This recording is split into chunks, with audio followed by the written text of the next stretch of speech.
Well, I would say absolutely. It's one of the most important structural things that has been done. The emphasis has improved on it year after year after year till it's very, very standardized now. And the way SOPs are written now, both people in the cockpit, due to crew resource management, have an understanding that an SOP is has to be followed, and if someone sees a problem, even the newest first officer has a right to speak up and say, we're not doing this according to SOP. I'd like to. I'd be more comfortable if we did, and stuff like that. And the captains are pretty. I think today, the newer generation, and well, the emphasis today is that they should be definitely responding to that, positively, and say, okay, yeah, we'll get back on the SOP. Sure. I worked for a regional airline out in up in the Northeast. It was a U.S. Airways Express carrier. I think during that period of time, it was when and I'm talking about now the early '80s on through to say the mid to late '80s. We saw a real transition because we were teaching crew resource management in our for the first time, because crew resource management was just really born about 1979, and so we were slowly moving into the process and trying to learn how to teach CRM, and the guidance wasn't all that great back then, and so we had to kind of do a lot of things on our own with the trying to figure out what was meant by the various advisory circulars that came out. Absolutely. And so, but I think during that time period, we went from a period where we had captains who would fly the whole flight and never call for a checklist. And I flew with a guy like that one time very early as a co-pilot, and I had the situation I felt was that we're supposed to do the checklist. It's supposed to be on the cockpit voice recorder. So I got to the point where I would just do the checklist, and read the challenge and the response. And I flew a whole leg with him. He never called for a single checklist. But we went from that kind of atmosphere very early on in the '80s to later on, that very same guy was really a very popular captain to work with, and he was very standardized and everything. Later on, it grew. It was a culture thing that came around, and SOPs became significant. So.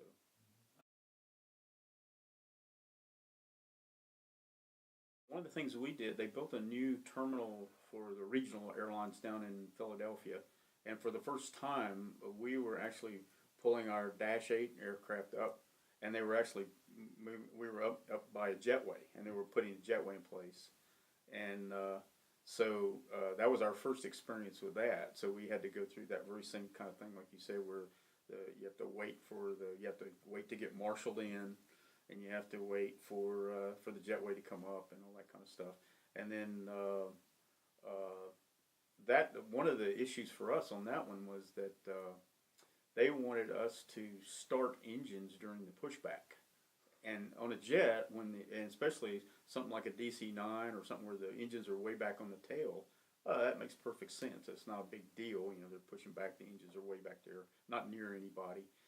But we were starting. They wanted us to be starting the engines with this big, 14-foot propeller, at least on the one side. They wanted us to start it up as during the pushback, because we had to have a tug and get pushed back from the jetway.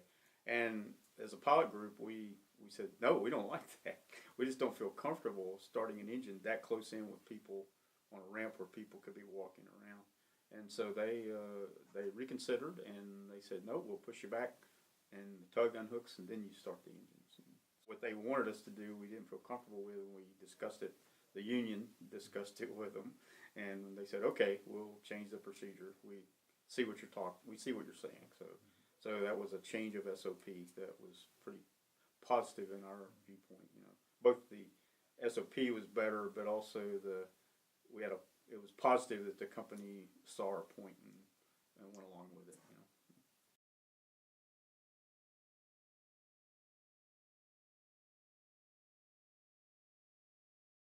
When I was a flight instructor years before, I had a situation where my boss, I took him to pick up an airplane somewhere. He got out, got in the airplane, and flew back, and I was there, and I was supposed to follow, just come on back to. We're about 50 miles away from our airport, and the weather was kind of some scattered clouds, and so he just took off and left. And I thought, well, I was going to think about filing IFR, but I thought, well, okay, if he thought it was okay, he's a real experienced pilot, World War II pilot, and all that kind of stuff.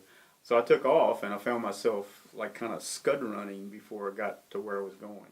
And I was, pretty low and skirting around things and trying to stay out of the clouds. And it wasn't a hard IFR day. It was broke. It went from scattered to broken, and then but I was below this broken layer, and I felt very, very out of SOP. It wasn't a SOP, but just good practice, to not be in that situation.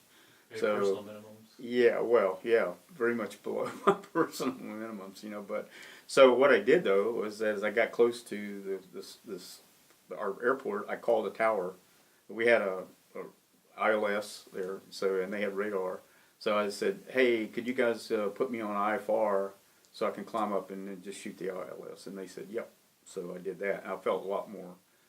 Getting back into what would be considered a standard procedure was a lot more comfortable, and so I kind of learned a lesson from that it's not good to be outside of SOPs, So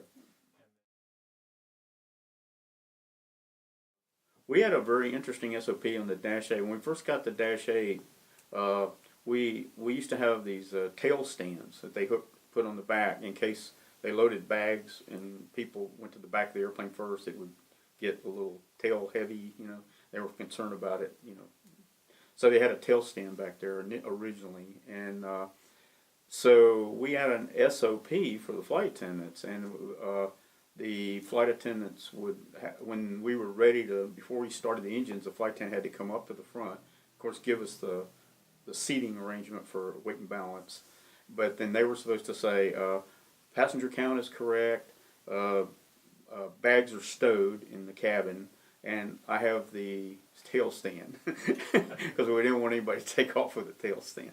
But that was the flight attendant doing that. And I remember she became one of my very good friends, but it was her first week on the job or something like that, and she came up, and a lot of the flight attendants were kind of like, they weren't as strict about doing it, and we sometimes have to call and ask them, do you have the tail stand in the car compartment back there in the cabin? And so she came up, and like I said, she was right out of training, and so she came up and said, she went, bing, bing, bing, bags are stowed, passenger accounts are right, tail stand is in the cabin. And I thought, wow, she's really sharp, So it's kind of thing that you start to appreciate the SOPs when everybody tries to keep it sharp and be in compliance with them, So it makes things go so much more smoothly, Absolutely. And anything that you have on your notes as far as? Oh, well, I was just going to say, I ran across this, and I thought it was a good thing to put, what are good things about SOPs? I mean, why do we have SOPs? And one of them is, I think that they are a primary tool for crew coordination and communication, because they set up a certain standard of communication that you have to do, and also coordination of activities and stuff just like what we just talked about, the flight, even with the flight attendant. They also provide a set of expectations of what will be done, and what that creates then is an opportunity to recognize anything that's a deviation. So if you have a set standard of how an ILS approach will be flown, and if it's plus or minus or 2 dots or 1 dot or whatever it is, you have that standard. So when if somebody has gotten a little off and they're deviating, then it's easy to call it out, and they recognize it, you recognize it, and it gets fixed.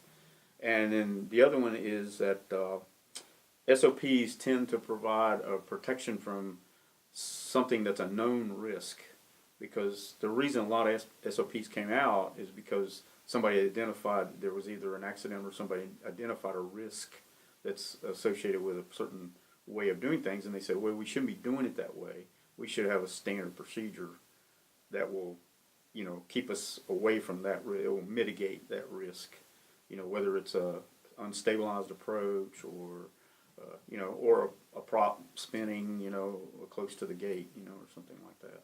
So, yeah. When we talk about normalization of deviation, we're talking about people who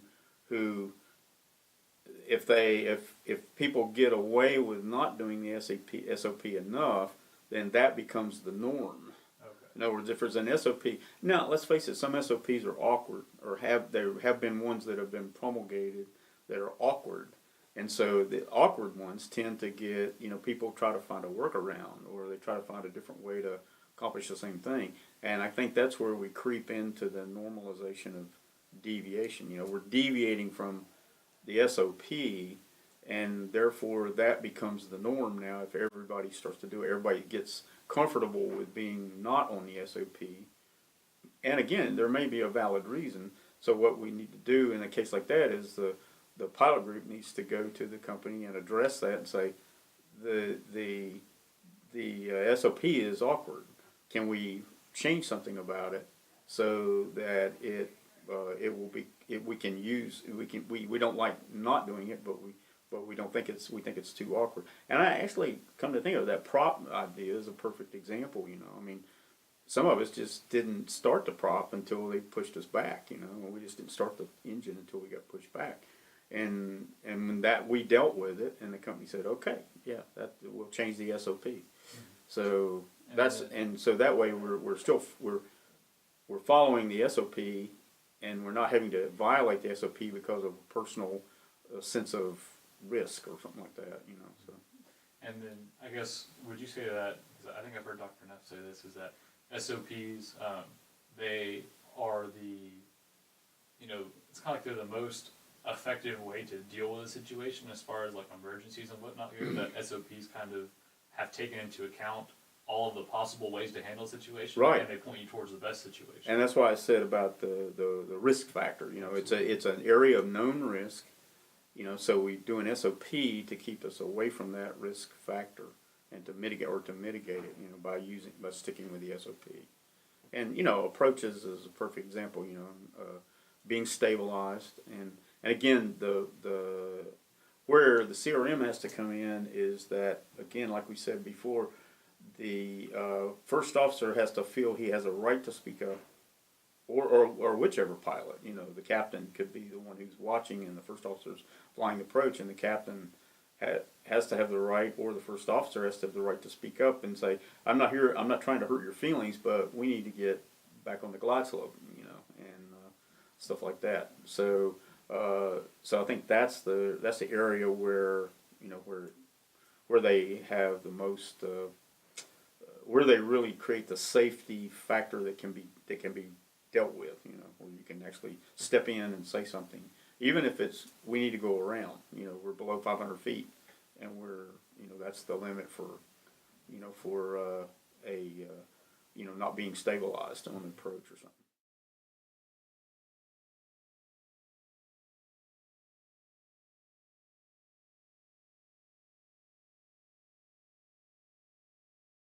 SOPs are good for an airport because it allows commonality between the various airports to one set of procedures.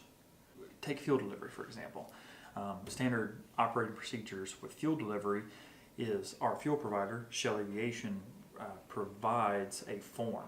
For when we receive the fuel, we have a form, and they pretty much ask, what is the daily sump? What did the actual fuel from this morning look like? What was its rating? And they give you all the ratings at the bottom.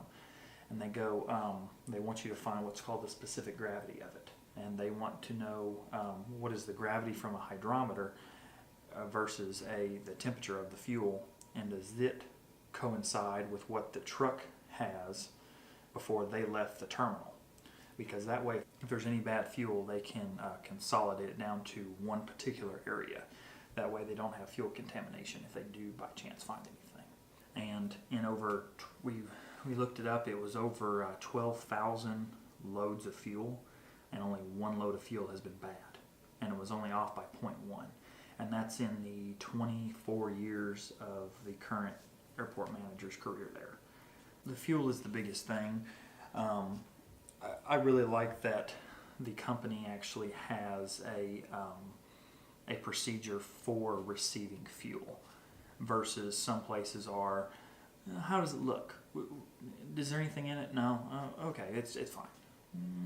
Because you can have small contaminations, especially in jet fuel. You can have microbial bodies in there, and you just need to be able to test it. And you can't test for water in jet fuel like you can in aviation fuel.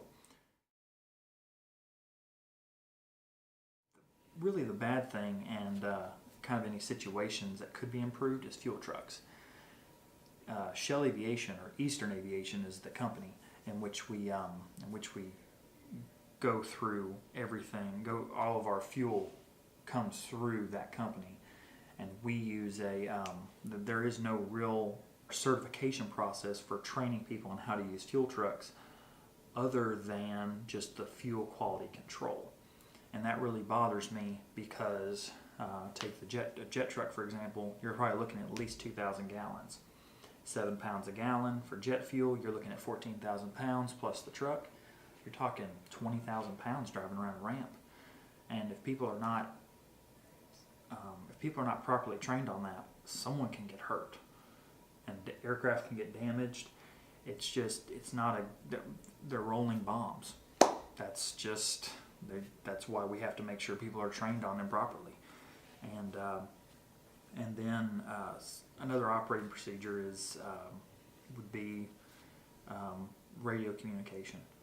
For different airports, having it published where it says that if you want to contact this business, you need to contact them this way, versus contacting them just overall, and then you have to go find the customer, you have to get them parked, and then you have to go find the business. And if we just had all around procedures from the start, I believe it would really help.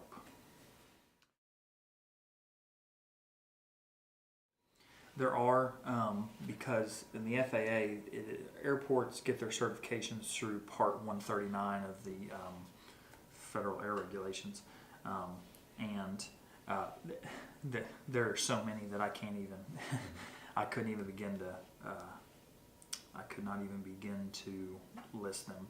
But it just says about certain things. You have something called like an RPZ, a runway protection zone, and essentially it's pretty much where the whole short lines are on the taxiways. That's quote unquote a runway protection zone. That's why it's so far away, and it's not the white line that goes across right at the edge of the runway. And I want to say it's in taxiways. I know they have, I think they can't be things 65 feet from the center line. That's why when you if you ever go in there, sometimes taxiway lines don't go all the way through the ramp because you'd have to have clearance. Wingtip clearance is really what it is. And but they have that's one of those little rules. The weather station is technically supposed to have a 500-foot ring around it, and there's not supposed to be anything in it. Unfortunately, in Murfreesboro, you just don't have that, because if you got the station too far away, you wouldn't really get a representation of what the winds and current weather is actually doing on the field. The fuel trucks mostly, and the quality control of Eastern Aviation is just phenomenal. But I would like to see more training from a operations standpoint on day-to-day operations, because as of now we have the vehicle checks, but then we have to come up with our own procedures, and we won't actually know until we have a quality control check that whether or not those are actually doing well or not. That's really about the only thing I can only think of. Are there any things that you guys do normally that you would consider to be a standard operating procedure, even from how you open up the terminal to how you close the terminal? Yes, I like to do things in a certain order because to me it just allows flow, and time management is a big thing, because one side of the argument is as long as you get the work done, it doesn't really matter what order you do it in. But at the same time, if you go from here and you kind of just work your way in this certain way, it really just flows through. You get all the work done, and you can get, for example, doing all the outside work versus the inside paperwork. Do all the outside, get fuel numbers, get fuel test, get everything done early. That way you don't have to worry about people coming in the middle of doing a fuel test, because it's just how it happens is something happens, and while in the middle while you're doing a fuel test and you go, oh yeah, I checked that fire extinguisher, but it just happened to be the one day it wasn't right, and it only takes once.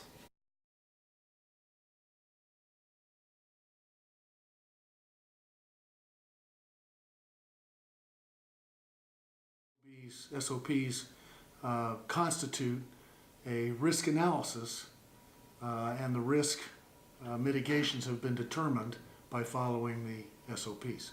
And so it's common for all crews to follow the company SOPs as a mitigation of risk. One of the primary benefits of SOPs, particularly occurs in the industry nowadays, where computer scheduling basically gives each individual crew member an optimum schedule.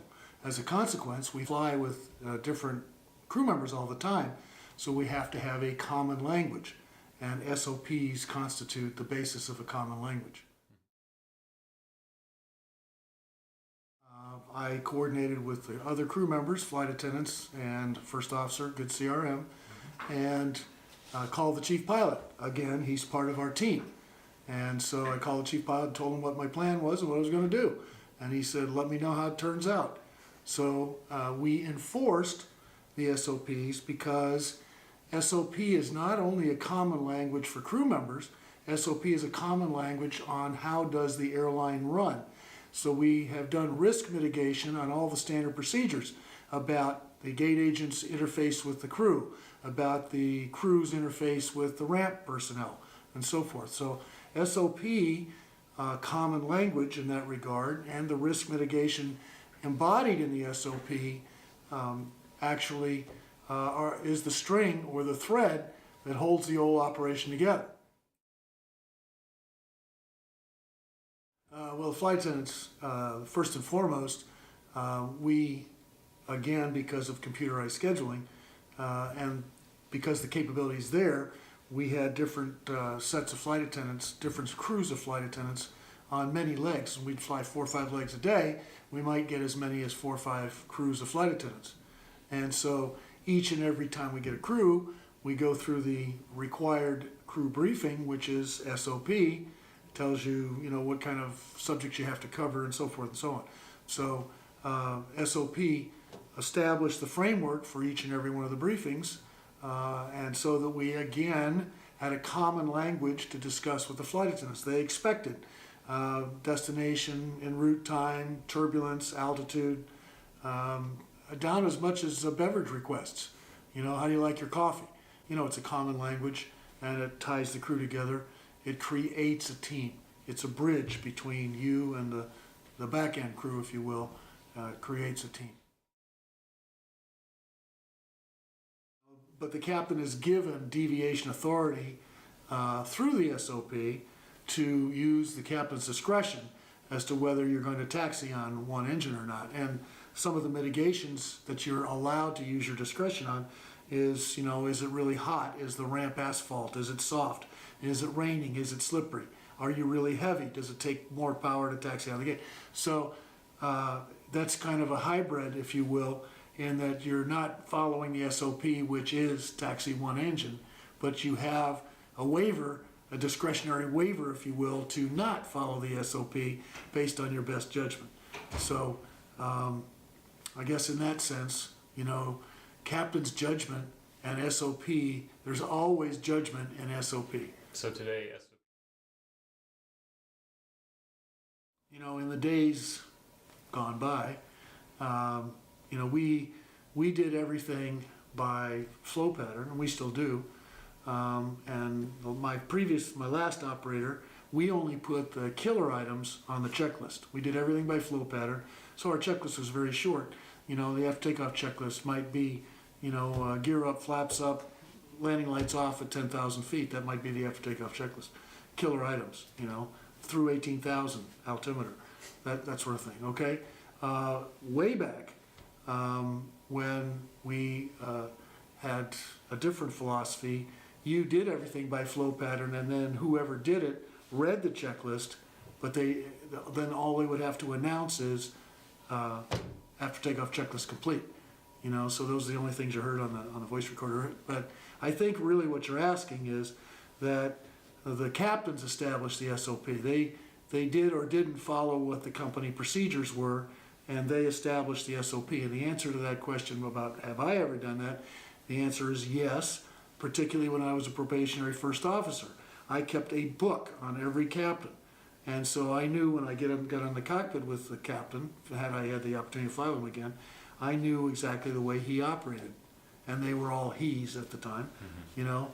And so I knew the way he operated, which may or may not be in accordance with, loosely in accordance with, or strictly in accordance with what the company had set out for procedures. There was a lot of freedom to operate, you know, as long as you got the checklist done, as long as you didn't, you know, land with a gear up, things like that, you had a great deal of freedom. You know, SOPs were not nearly as rigid as they are now. Because when you jump in the cockpit, you know exactly what's supposed to be done, and you now know that both pilots are going to do it. It's like a play. You know, you are choreographed, and when he says something or she says something, you know that your line's next. Because we have standard operating procedures, we've both been trained the same way, okay? In the day I'm talking about, I would not necessarily know exactly what the captain was saying or going to do, because there wasn't really any formal procedure unless I'd flown with him before and had the book on how he liked to operate, okay? In fact, the emergency procedures were much more rigid and much more strict.